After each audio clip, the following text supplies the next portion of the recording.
Hallelujah. Come on, everybody, lift up your hands. Say, thank you, Jesus. Thank you, Jesus. You're holy. Yes, you are. Yes, you are. Yes, you are. Yes, you are. Oh, because of who you are, I give you glory.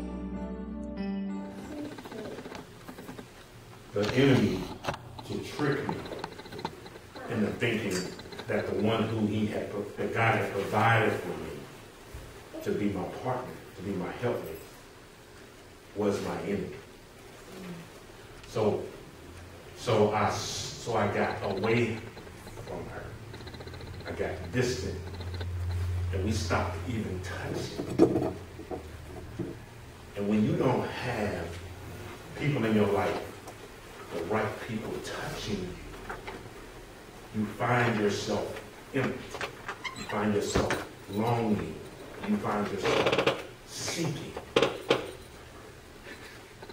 As we enter into our word for the day, I pray that you will go with me if you have your Bibles, because I really want to make sure, for time's sake, that I really want to help you see the necessary purpose of having a personal touch.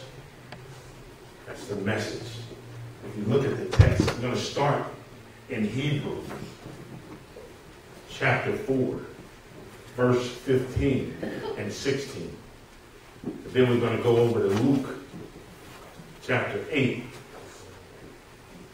And then I'm going to focus on verse 46, but we're going to read about 4 of those verses, so I'll help you when we get there. But for context, we're going to start at Hebrews chapter 4, verse 15 and 16. And I'm reading from the New English translation. And if you have your phones or your Bibles, like I said, whatever. But if you look at it, you'll find these words. It says, "For we do not have a high priest incapable of sympathizing with our weakness, but one who has been tempted in every way just as we are, yet without sin. Therefore, let us confidently approach the throne of grace to receive mercy and find grace whenever we need help." Now, hold your pause, because we'll go to Luke here in just a second. But I want to help you just kind of see in that context of what that verse means is looking back in the Old Testament. The practice back then was that you couldn't come before men of God, priests, unclean. I couldn't walk up to, it's like you walk up to me now. You couldn't approach them if you had issues, affirming sickness, illness. If you were dealing with unclean stuff in your life, you couldn't come personally in relations with them. You had to be behind a certain wall or curtain. Something had to be between you and them that kept them protected from you. So in the text, it tells us that in the old way, that's how you had to approach the priest. But in the new way, we don't have a priest like that. The priest that we serve in the new way, talking about Jesus, this priest is the kind of priest, he's been through the same stuff you've been through. And he says he's the kind of priest that you can show yourself up in front of him and to him in any condition, in any situation, in any area of your life that's exposing yourself to be unclean, and be received and also receive. The blessing in this text is to help us understand and appreciate Jesus Christ. Because if we had stayed operating in the old way, come on, people, be honest with us. How often would you be going before the priest if you had to go and sit behind a wall when you're hurting, when you're dealing with your physical ailment or your mental struggle in this life? When you really sometimes just need somebody to listen to you and somebody to put their arms around you and to show you that they really got your back. You don't want to be, you don't really want to be sitting in front of somebody and begging them to show their face to you, but they can't because of the practices and the legalities of that time prohibited such behavior. You want people in your life. Mm-hmm. You want the kind of people in your life that regardless of your circumstance or your situation, they still care and love you enough to show up and put their arms around you and show that no matter what happens, I still got you. I'm still here for you. I'm still here to help you. That's the difference between the old way and the new way. That's the difference between being in the old time under the law and being relieved of the law because of the Spirit of God and through Jesus Christ. The death, burial, and resurrection provides us the interaction that we need to have a relationship. And that's what we all desire. And I tell you what I love about it is not only do we desire it, he desires it. His whole purpose for the new was that you can come directly in alignment with him. You can commune with him without going to someone else. You don't have to go through the priest anymore. You can talk directly to me. You can come directly to me and tell me all about your troubles. And I'll commune with you. And I'm going to wrap my arms around you. And I'm going to love on you in a way you've never experienced it before. That is the difference between then and now. And so the blessing in that context is it sets the stage as we transition to Luke in chapter 8. And as you look at Luke, and you go to chapter 8, and you scroll down, and here it talks about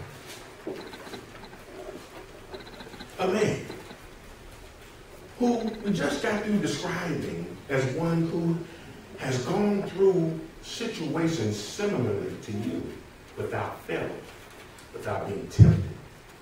And so he's now set himself apart because of who he is and who he has come to be in our lives. The kind of God, the kind of man who would then show us that not only is it imperative that we have a relationship, but it is essential to our survival that we have a relationship. Because here's a woman who, as it scrolled down here, and I'll find it here in a second, I want to start primarily here at verse roughly about 42. Roughly 43. It says here, he says, now a woman was there who had been suffering from a hemorrhage for 12 years, but could not be healed by anyone. She came up behind Jesus and touched the edge of his cloak, his garment, his robe. And at once the bleeding stopped. Then Jesus asked, who was it? Who touched me? When they all denied it, Peter said, Master, the crowds are surrounding you and pressing against you. But Jesus said, someone touched me, for I know that power has gone out from me. When the woman saw that she could not escape being noticed, she came trembling and fell down before him. In the presence of all the people, she explained why she had touched him, and how she had been immediately healed. Now, when he came to the house, Jesus did not let anyone go in except Peter, John, and James. My conclusion here, people, my point of emphasis here, is to go back to verse 46. In the New English translation, it says, but Jesus said, someone touched me, for I know that power has gone out from me. A personal touch. Every now and then, if you think back to the relationships we have in our lives, the reality is that we know that we cannot survive without human touch. There have been studies that have shown over years. I remember a study when they did a research to show the value or the importance of people having human contact. So they took two separate groups of kids, of twins, and they did some studies, and they showed it's unethical to not give any child proper touch. But what they did was they varied the degrees of touch and human contact. And what they were able to discover is between the two groups, the group that had very limited amount of interaction, a very limited amount of physical contact, had more issues in their life, more complications than the young people, than the children who had been given a lot of physical touch, a lot of love, a lot of hands-on. They have been poured into and interacted with at a higher degree, a higher level. And so their mental, physical, and emotional status was at a whole different level than the kids who have been given very minimal interaction. In your own lives, in our own lives, think about it. When you're going through, it's often when we find ourselves by ourselves the most that we have tendencies to start to feel like nobody cares. We start to have these tendencies and these feelings to start to feel like life has no purpose. And it's just amazing how we change our perspective on life when we find ourselves around other people. And especially so when we find ourselves around other people who we really want to be around or who have expressed a genuine care about us. And I tell you, that's why every now and then, I know it's hard because of my mom's work schedule and the distance, but you know what, no matter what happens as a 44-year-old grown man, it's nothing like sometimes just being able to go to mama's house, or to show up at grandma's house, or the grandma's come by and you just can, you know, when she gives you a squeeze, it's just something different about that kind of touch. You know, then when my wife touched me, it's different.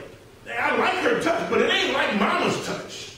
Because mama just has mama has, no matter what her issues were in the past, no matter what our ups and downs have been in our relationships, she just has a way to still love me no matter what.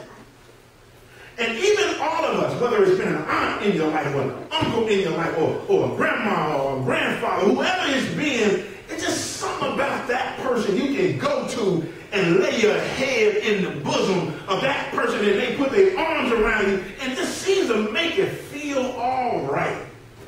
Anybody have experienced that in your life? Imagine in your life that the very issues you're dealing with counteracts that notion.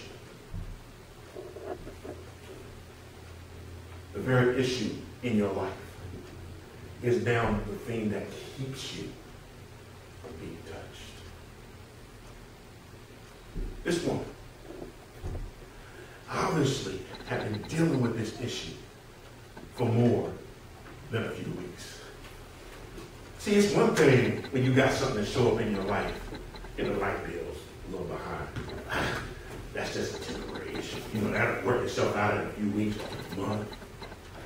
Or you got a cold, you know. I can work through that. That's just temporary. But what do you do when the issue that you're dealing with is the very thing now that keeps you distant from the very people that you love? That your presence, your condition, the issue that you're facing and dealing with is also the very thing. Not only does it keep you from the people that love you, that you love, it also is the very thing, the issue you're dealing with is the very thing that is costing you your own identity. They didn't even call the woman by name. She's just a woman with an issue of hemorrhage and bleeding. What do you do when your issue consumes who you really are? When people don't even call you by your name anymore, they just call you that person who had that, or that person who did that. The issue consumes who you are. Well, they don't even know you personally. They used to hang with you a while ago, and now all of a sudden, I got an issue, and they're separated from me. They got you distant. How do you handle dealing with the issue when you dealt with every ounce of every resource that you had? This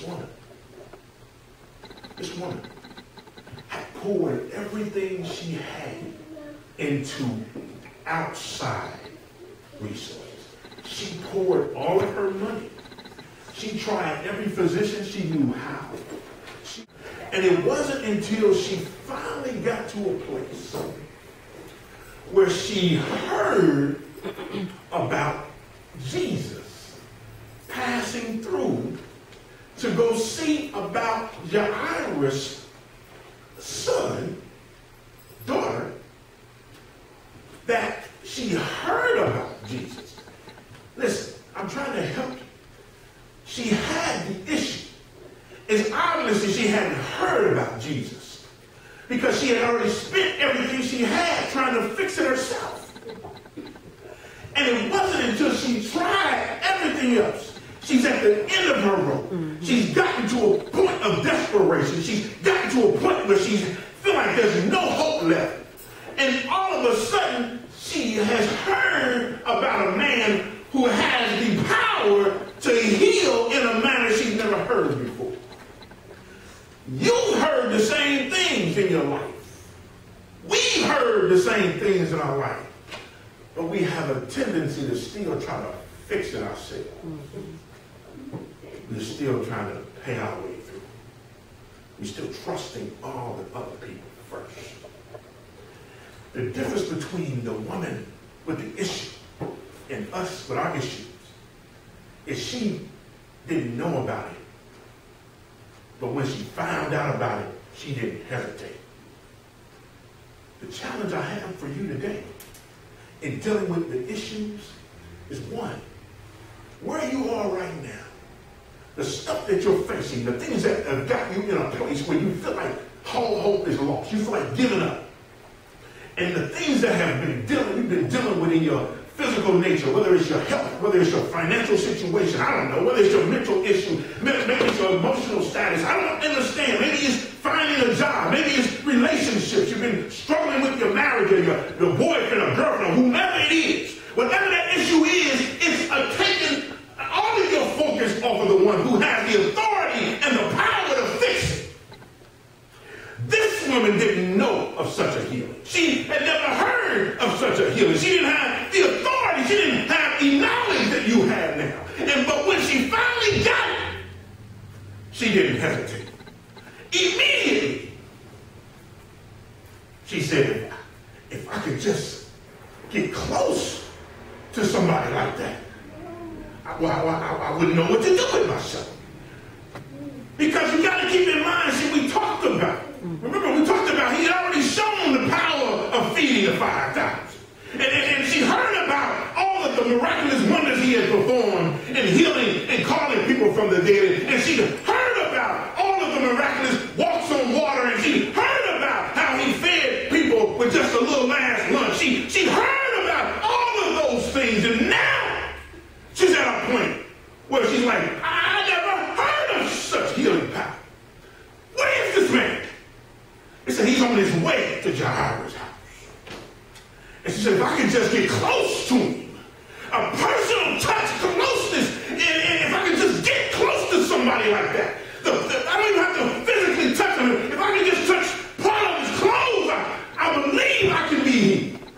And I don't know about you, but somehow, some way, you allow the enemy to take your belief system and break it up, turn it up, and turn it upside down. But I'm encouraging you today to be like the woman with the issue of blood. Don't let nothing get in your way once you know where your strength lies, where your healing lies. Here was a woman who didn't know, but once she found out, she didn't hesitate.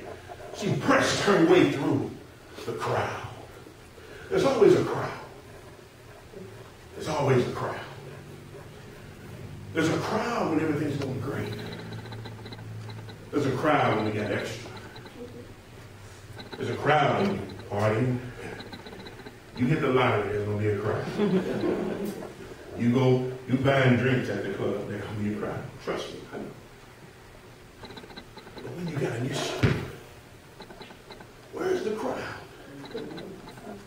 Where's the crowd? In this text, the woman with the issue heard about a man who had the power to heal. She didn't hesitate, but she pressed her way through the crowd.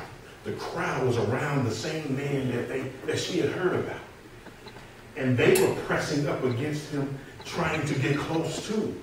The difference was the level of faith that they had compared to this woman. This woman didn't just want to get close to God. She had so much faith. She said, I don't have to actually physically get right up, exactly close to him. I believe if I can just personally, if I can just touch just part of a little thread of his stuff, I think, matter of fact, I'm almost sure my issue, it'll be taken care of.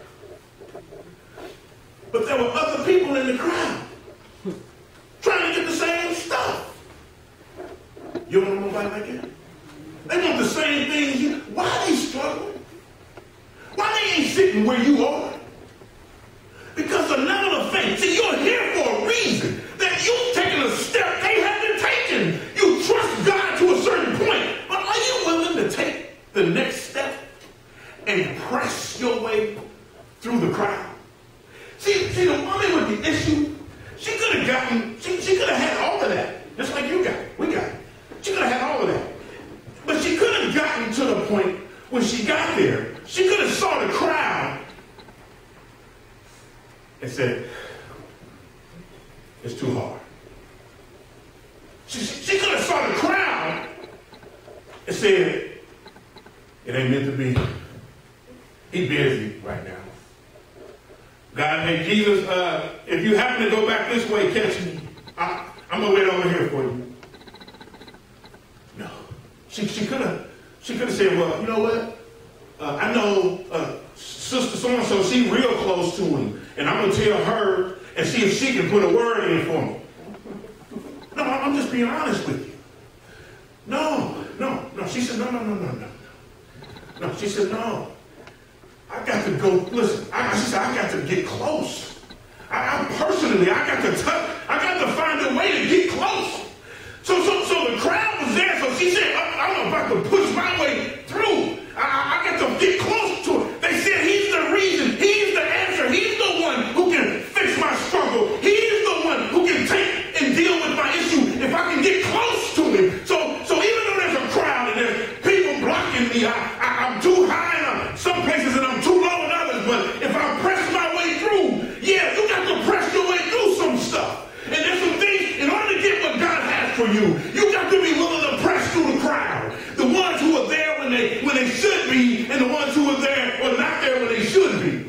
say it however I want to say it.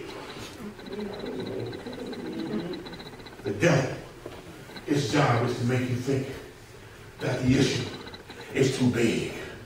And Jesus said,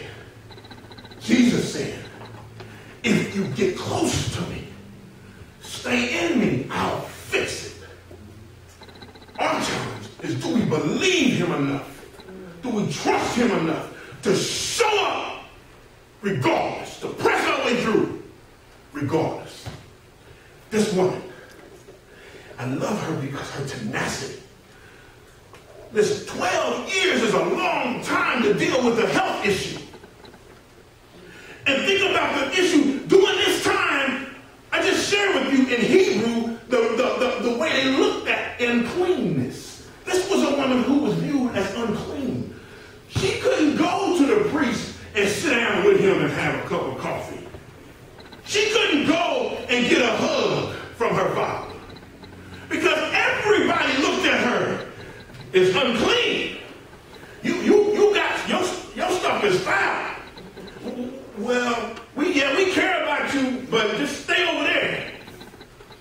That's how they treated her. Imagine no physical attention. Imagine no warmth. No one to love, no boo to snuggle up with. Imagine holidays when you don't get to sit with your family. Imagine what that feels like because of the issue that she's carrying around with you, that you're dealing with. The truth is, the issue has started to become a replacement in her mind over the promises of God. There are many of us, if the truth be told, that's where the enemy tricks us. He tries to get us to start to believe that what we're facing and what we're dealing with is the end. It's all you got. It's just the way it's going to be. And everything God has promised you is going out the window. Listen, he tricked you. Yeah, that God thing. He said, no. He said, the enemy will have you convinced and tricked and fooled and hoodwinked that you'll give away your very life, thinking that life is over now. I have no hope left. But God said, hold up a minute. This woman is an example of what happens when you believe. When you have the kind of faith that you're willing to press through all your crap. All the people who have deceived you, all the non-believers and false prophets and fake people, you press through your way and you continue to walk in a faith manner. Say, if I just get close to it, yeah, I've been struggling, I done paid all my money, I tried this, I tried to fix that, I helped with, I went to that counseling session, I went through that help, doctor told me this job, that, none of it worked, I'm still struggling, Lord God, but here I am, still pressing my way forward. I'm going to stay connected to you. I'm going to keep reaching for you if I can just personally touch you. Personal touch. I believe I can be healed. I believe my issue can be dealt with. I believe it. And so she pressed her way through. And he says to her, how do we know it was her faith? Listen, I can tell you it was faith, but the word confirms it because Jesus tells her the reason he felt her. You can have faith. I had faith. When I was working every day, I had it rolling. I had faith in God.